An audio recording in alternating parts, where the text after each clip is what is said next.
Good evening and welcome to the People's Platform. My guest tonight is noted economist Dhanusha Pathirana, and we are here to talk about the Trump tariffs and the mayhem it is creating around the world several times a day, and there doesn't seem to be any end to it.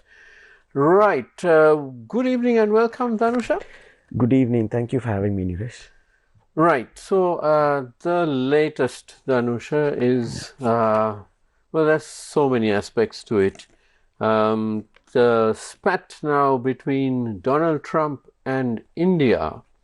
A lot of rather harsh words have been said by Donald Trump against India. India seems to have reacted in a more mature manner, but nevertheless not yielding on its stance. What do you think of this?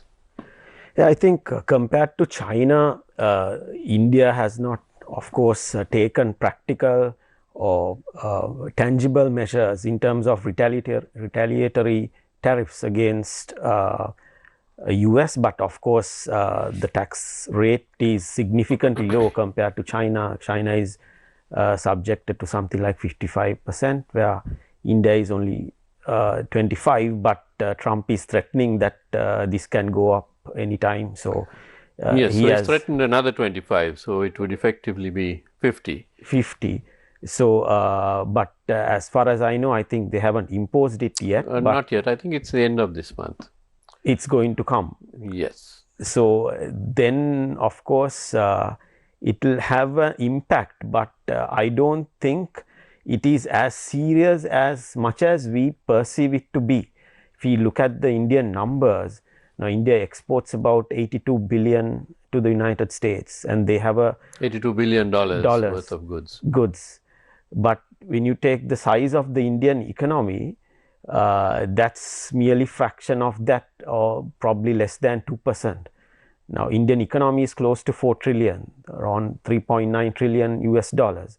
So 82 billion is not a significant amount. And also, like, for instance, compared to a country like Sri Lanka, where Sri Lanka is extremely dependent, for instance, like if you take the rubber exports, I think close to 60% is exported to the US out of the total products, and also gums, apparels.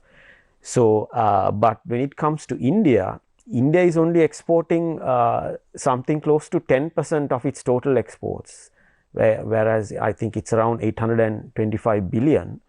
Its exports to the US is 82 billion. This is last year. So, I mean, what we can see is even if the exports come down by, let's say, 50% to the United States, the overall exports of India will not have a huge impact compared to a country like Sri Lanka, where we are absolutely dependent on this market. So I think that is why India is also vocally quite stringent, or not really yielding to the United States pressure as much as we have seen from other countries in Africa and other global south. But whereas compared to China, India has taken a very mild, or let's say have not gone into retaliatory taxation at all.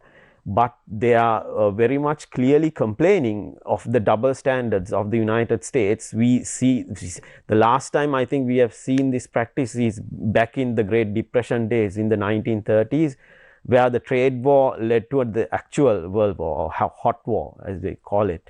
So these are sort of, I mean, it's in a way a replay of history, what we have seen. I mean, these are taxes completely imposed on political concerns, or concerns on global dominance, hegemony and power, rather than merely trade deficits and so on.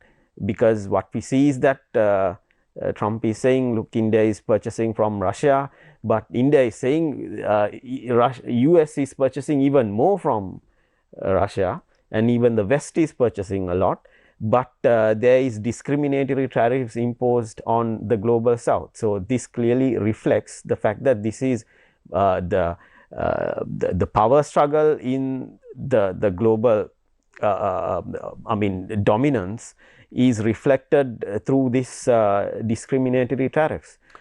Right. Now, you mentioned that India responded by saying that the US is importing even more from Russia, and also, of course, Europe is importing a lot more as well, especially gas and so on.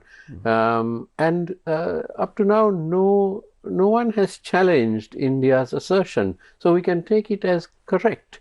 So, Absolutely. It's in the numbers. I mean, you can't. Yeah, it's in the numbers. Yeah. So clearly, this is a political game. It's discrimination. Yeah. And the strange thing is that now Donald Trump is scheduled to meet with Russian President Vladimir Putin. This was announced yesterday, and the Kremlin has confirmed it. So those guys are on speaking terms, but India is suffering from the friendly fire, perhaps you may call it.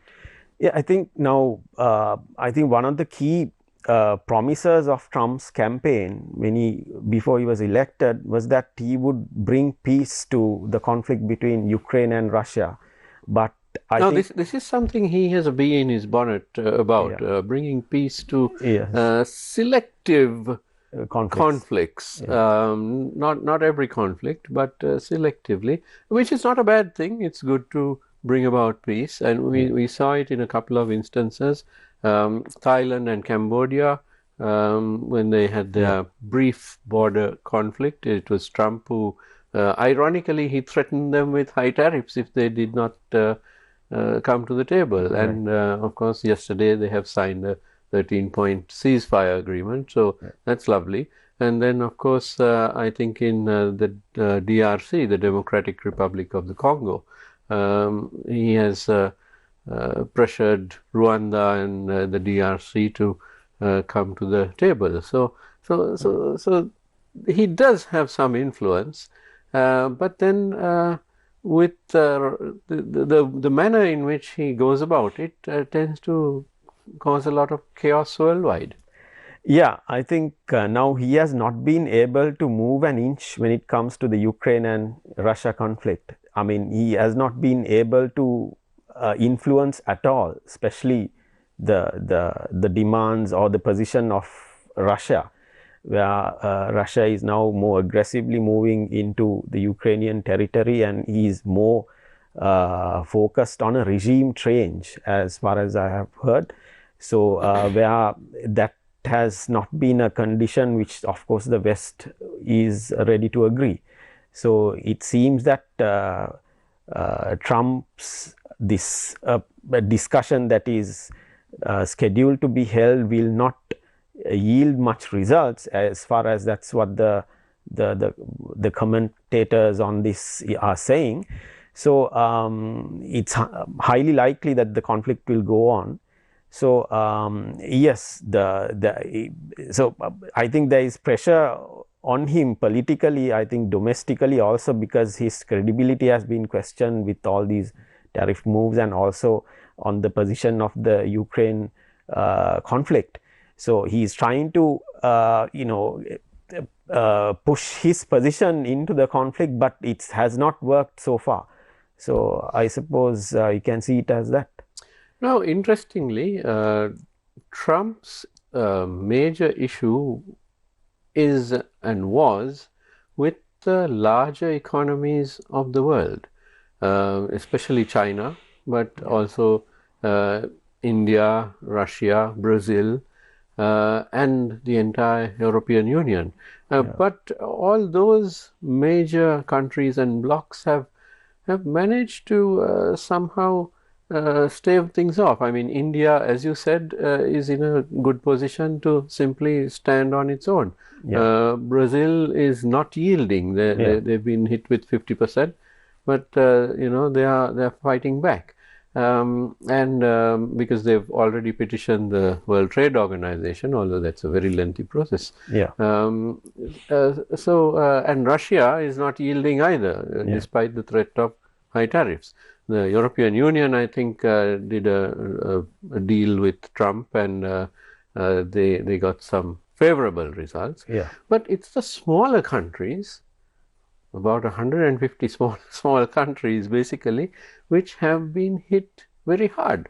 Yes. We're talking about small island nations, nations in Africa, countries like ours, which when you hit us with 10%, 20%, 30%, it causes a huge problem for our economies. Yes. But we are not really his target, because he's not going to achieve much by gaining any concessions from small countries. Yeah, one thing, Niresh, what we have to see is that the United States have already collected around $100 billion so far after the imposition of these taxes, from these taxes alone. So that's a lot. And they would also expect, I guess they can expect to collect somewhere around, probably now their imports are somewhere around 3 trillion. So they have slapped taxes even up to 40% for these smaller states, and let's say if India comes on board, it will be 50% for them, China again another 50%. So it's going to yield a lot of tax revenue, because whoever who is paying now at the moment, it's the importers who are paying. There's an interesting point in that also, because now we are of the view that this will cause a surge of prices or inflation in the United States, and there'll be unrest in the United States, because the prices of essentials will rise and so on. But the actual reality that is happening is the tax is imposed on the FOB prices, not the retail prices. And the retail prices are on average, compared to Sri Lanka, it's 7 to 8 times of the FOB price.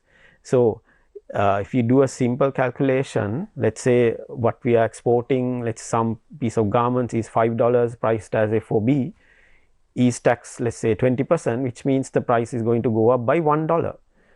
And but the retail price was somewhere around $35. Let's say the entire cost is pushed down towards the US consumer, it will just increase by less than 3%.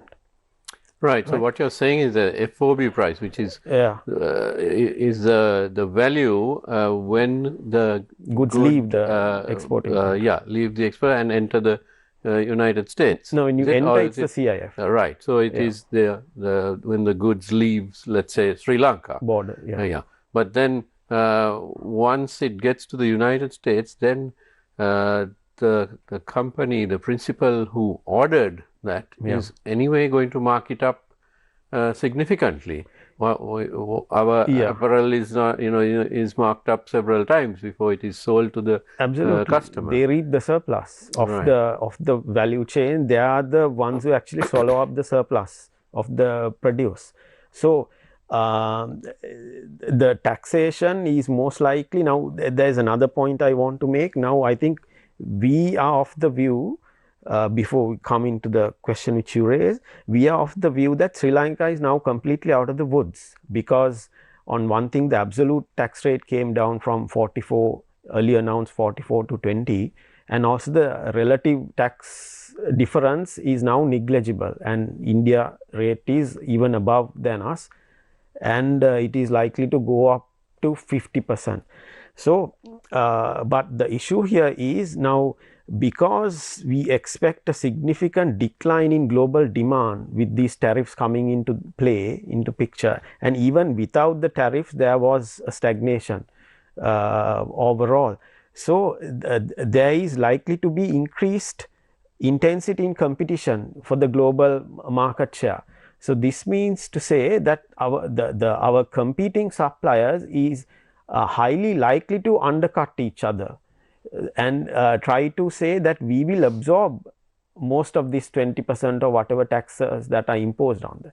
So, then if Sri Lanka is unable to do that, what would happen is, now earlier the tendency was, there was a tendency that the entire factories would have moved out of the country because of the significant difference between Sri Lanka and the rest of the region.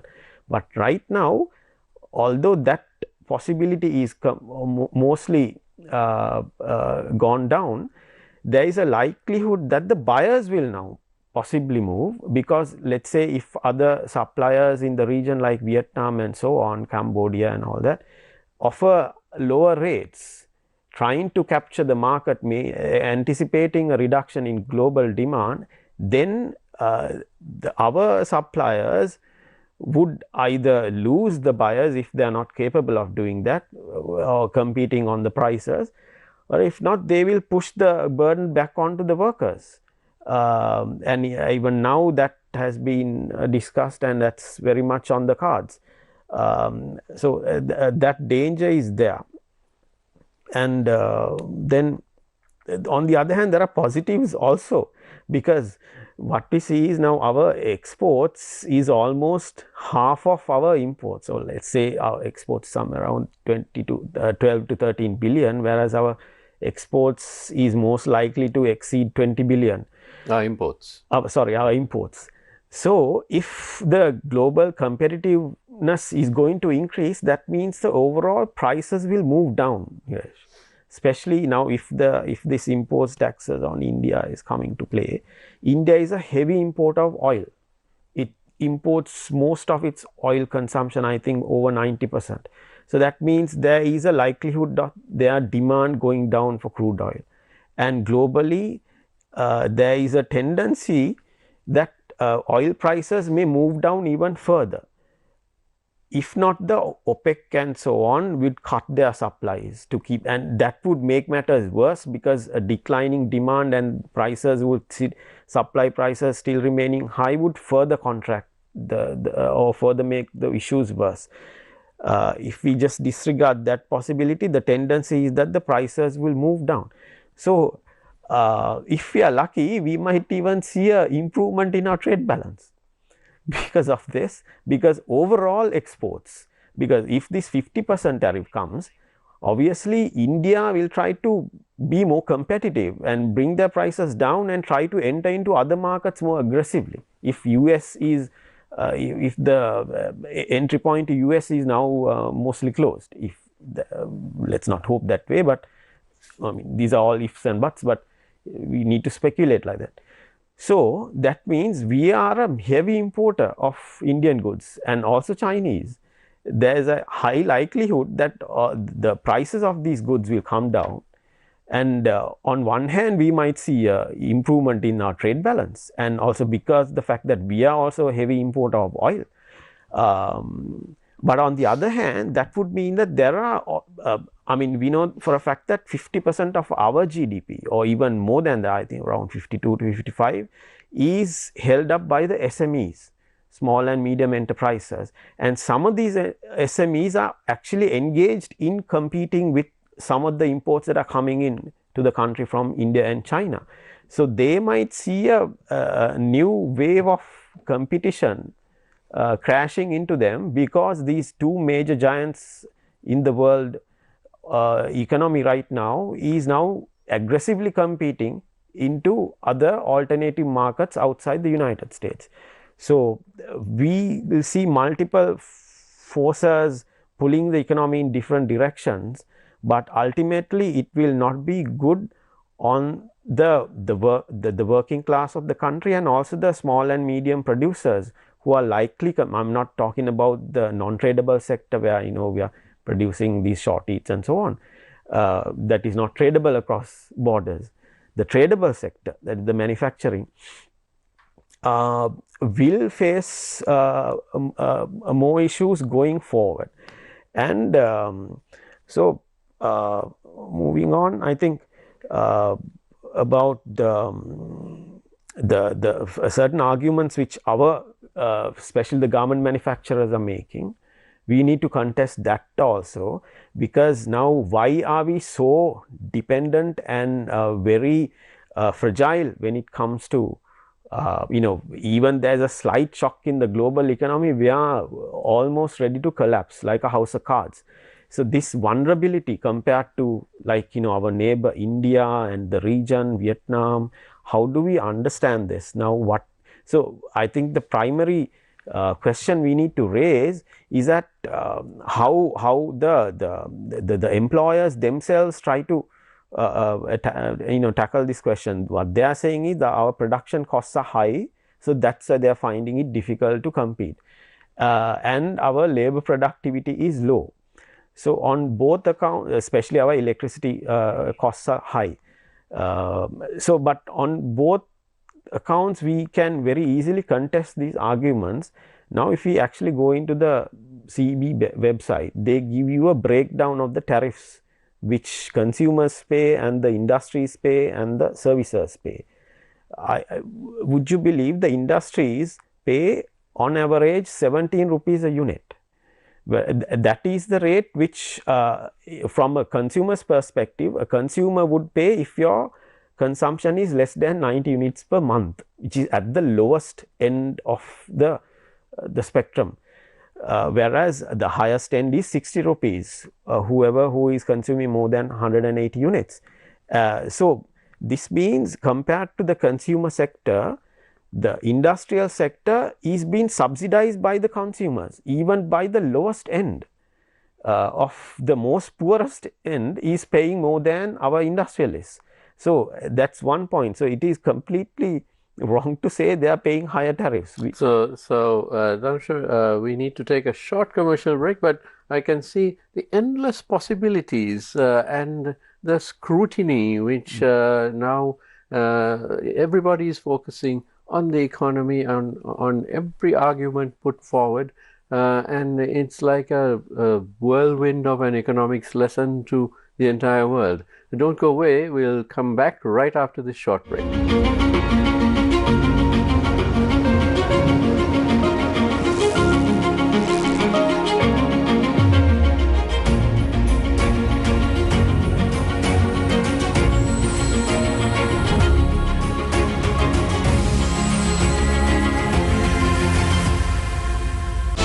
The head of state of Australia, representing King Charles III, Her Excellency the Honourable Miss Sam Mostyn, Governor-General of the Commonwealth of Australia. The Governor-General is the most senior position in the Australian Government, head of state. She's the Commander-in-Chief of the Australian Defence Force. We don't have any higher office in our country. The first Australian Governor-General to visit Sri Lanka. Australia sees this part of the world as increasingly important to our commercial and strategic interest. In an exclusive interview with Shiban Daniel.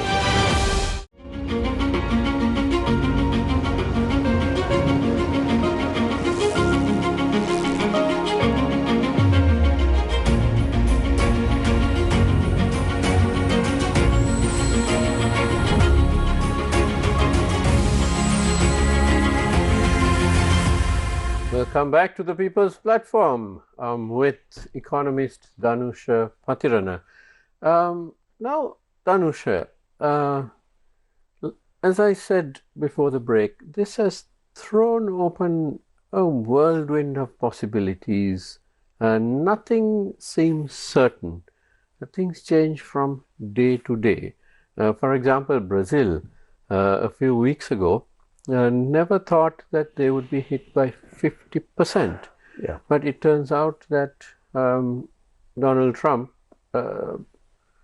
basically focused on his good friend, the former president of Brazil, Bolsonaro, who is on trial now for allegedly trying to overthrow the Brazilian government. And Trump basically says Brazil is going to pay a 50% tariff until Bolsonaro is released, which is quite a preposterous sort of argument. Yes. So Brazil never expected something like that.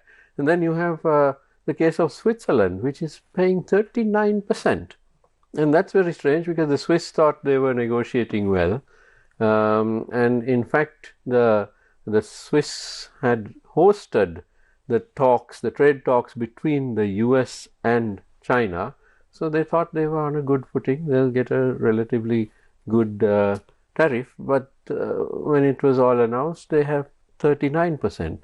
So there's a bit of outrage in Switzerland. So this is all very, very uncertain.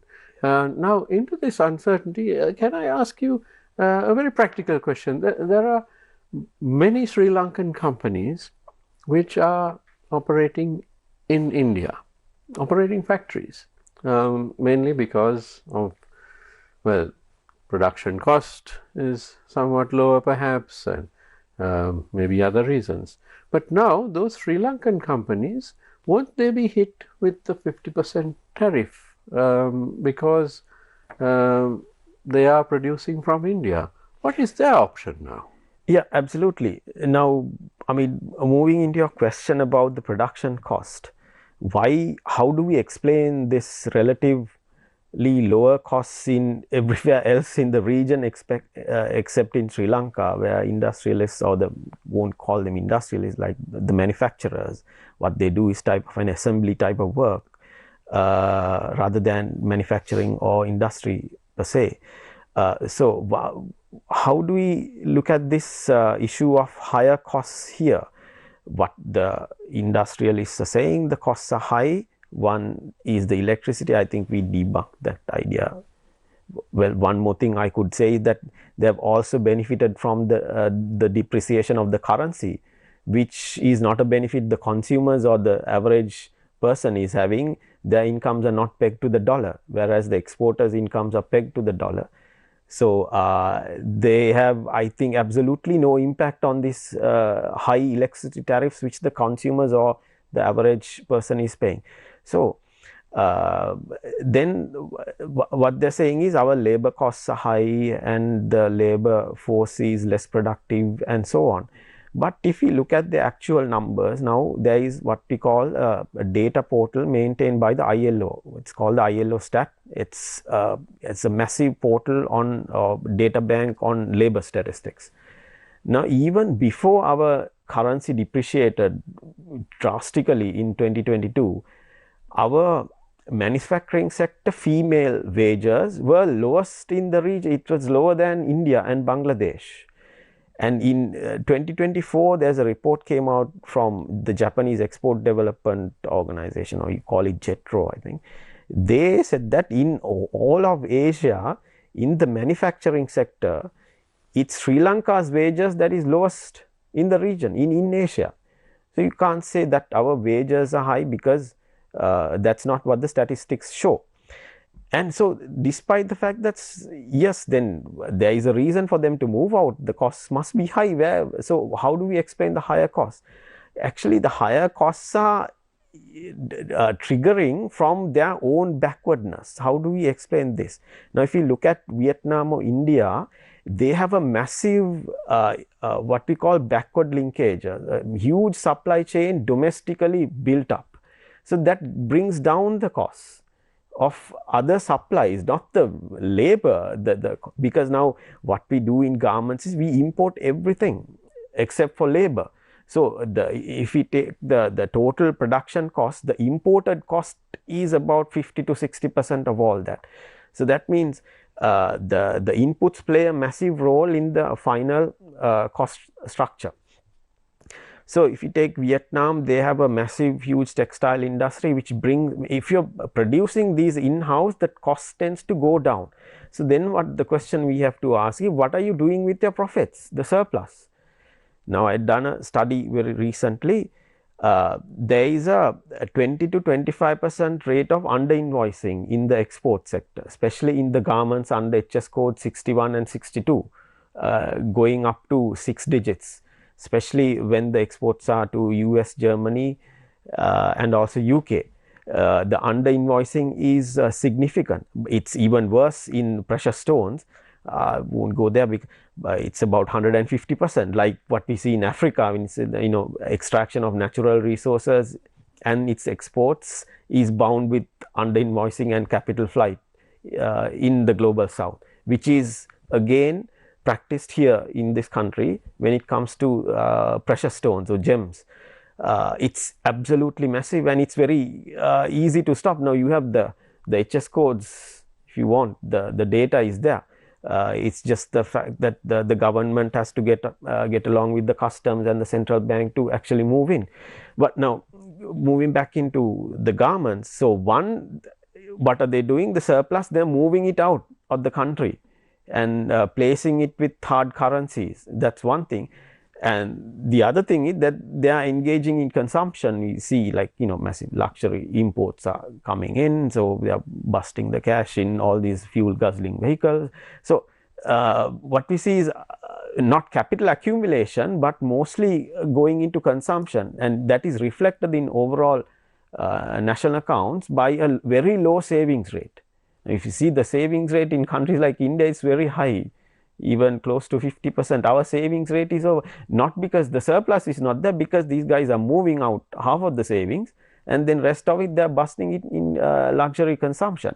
So because of this, now we can't compare our business elite to what we're having in India or Vietnam. They are not doing that. I mean, yes, some of it must be moving out also, like these other Indian authors have shown. But there is a greater degree of savings and capital accumulation, or capital being moved into other supplementary sectors or backward linkages. Here it is not happening, and that's why our costs are low, and that's why our economy is like a house of cards, ready to be blown away with the slightest external shock that we may face. So government needs to really take this issue very seriously. One, this issue of capital moving out, because we never know the way how the global economy is moving. The risk levels are rising day by day, because there is a power struggle, a massive a historical power struggle going on. Because now, let's say now, a few decades ago, we understood the world in this so-called theory of dependency, where the global south was extremely dependent on this advanced capitalist economies. But some of the countries like Russia, India, China now have been, like also Brazil, have been able to break away from that deadlock. So the global balance of power has shifted, and this is not making United States happy, because they played the absolute role of hegemon after the Second World War, and they would really like to continue being so. That's what we see in empires. Although these neoliberals and people who try to promote free markets see things differently. Now the underlying political hegemony and structures are now being more apparent or more visible. What was more latent earlier has now come to the surface. So it's a global power struggle, but it is no longer two players. It is actually many players. Yes. India, China, Russia, Brazil, all of them are also involved. And then you have the EU as well, which is not so much a power struggle, but they do play a vital role. Yeah. And of course you have the Southeast Asian bloc as well, which is, the they Asian came up tigers. in the 70s. Yeah. So likewise, I think the earlier you were raising the point that compared to previous, let's say, few years ago, or even let's say down the Obama period, where United States was aggressively moving into wars. Like you saw in Iraq, they were, for over a decade, they were fully on the military path. But now they're trying to, being this peacemaker, and even the bombing of Iran was like a token bombing, just completely moved out next day and stopped the escalation of it. So I mean, these are all related to their economic position. They're not in a position to move into an all-out war. They are going in and laying off hundreds and thousands of government workers. I think, I don't know whether they have already implemented. It's on the cards, and they're sending out the so-called illegal immigrants, which is their labor force. Actually, they have about 2 million of them, and their conditions are actually pretty worse compared to. So Dhanusha, does the US government under Donald Trump have a rational economic policy for the United States?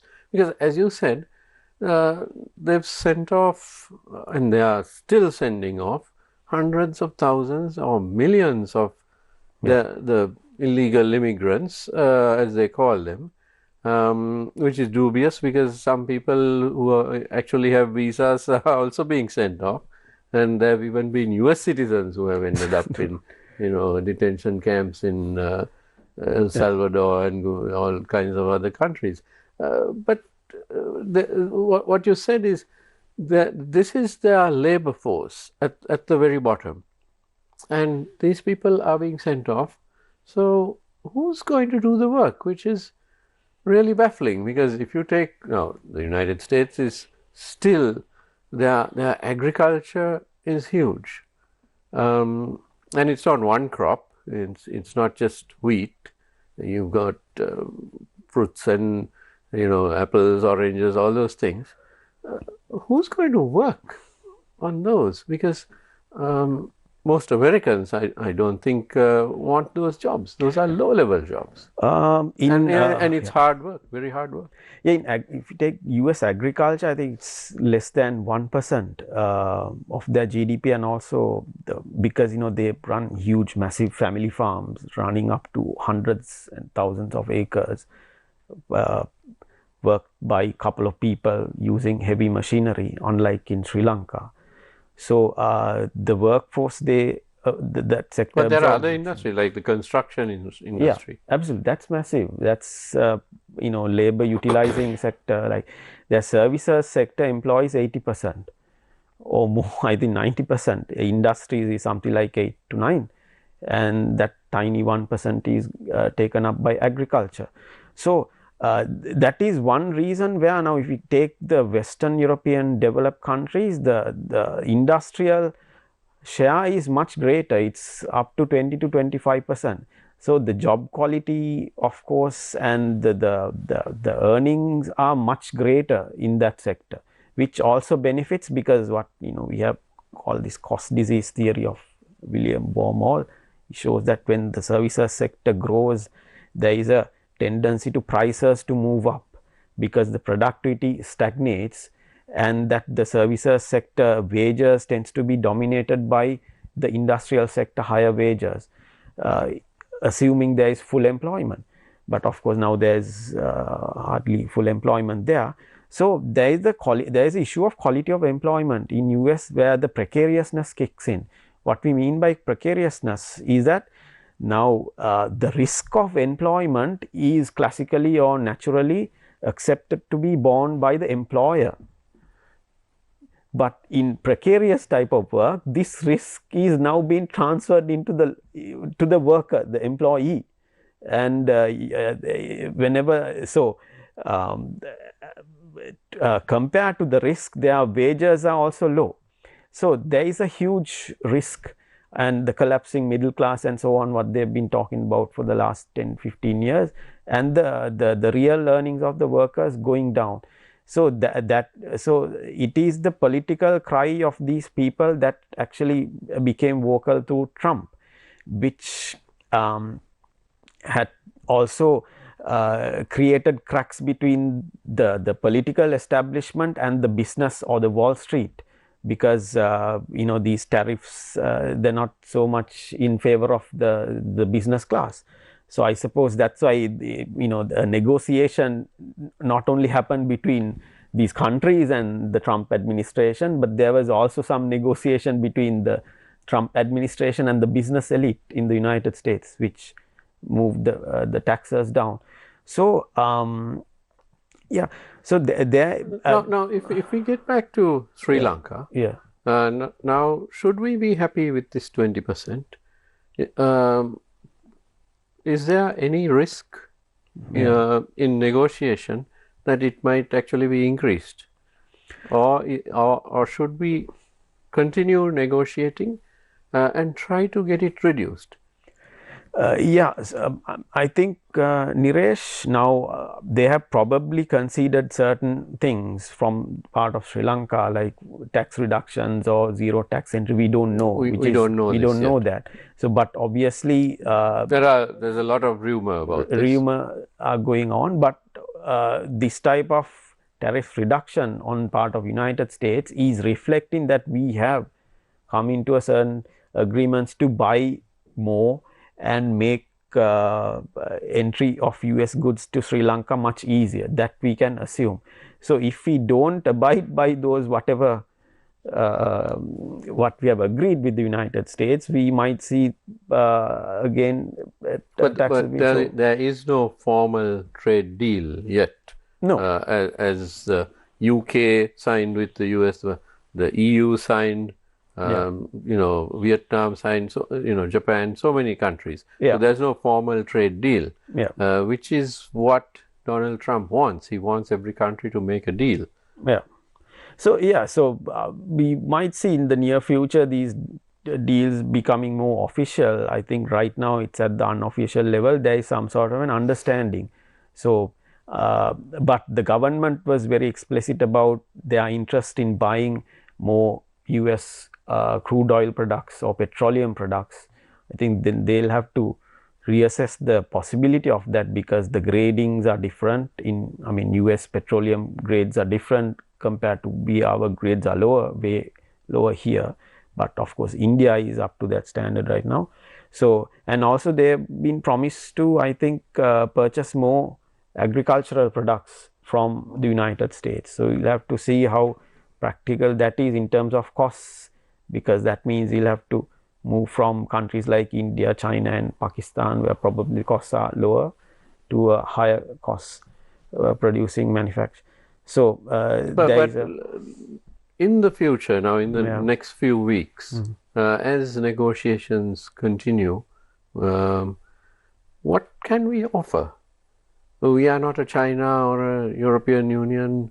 We don't have a lot to offer, which would appear significant to the United States. Now if we take the tariff structure of the United States, they have slapped 10% even for countries that run a trade deficit with United States. Yes. That is to say, if the United States has a trade surplus, still these guys have to pay 10%. So, maximum you can go down is another 10%.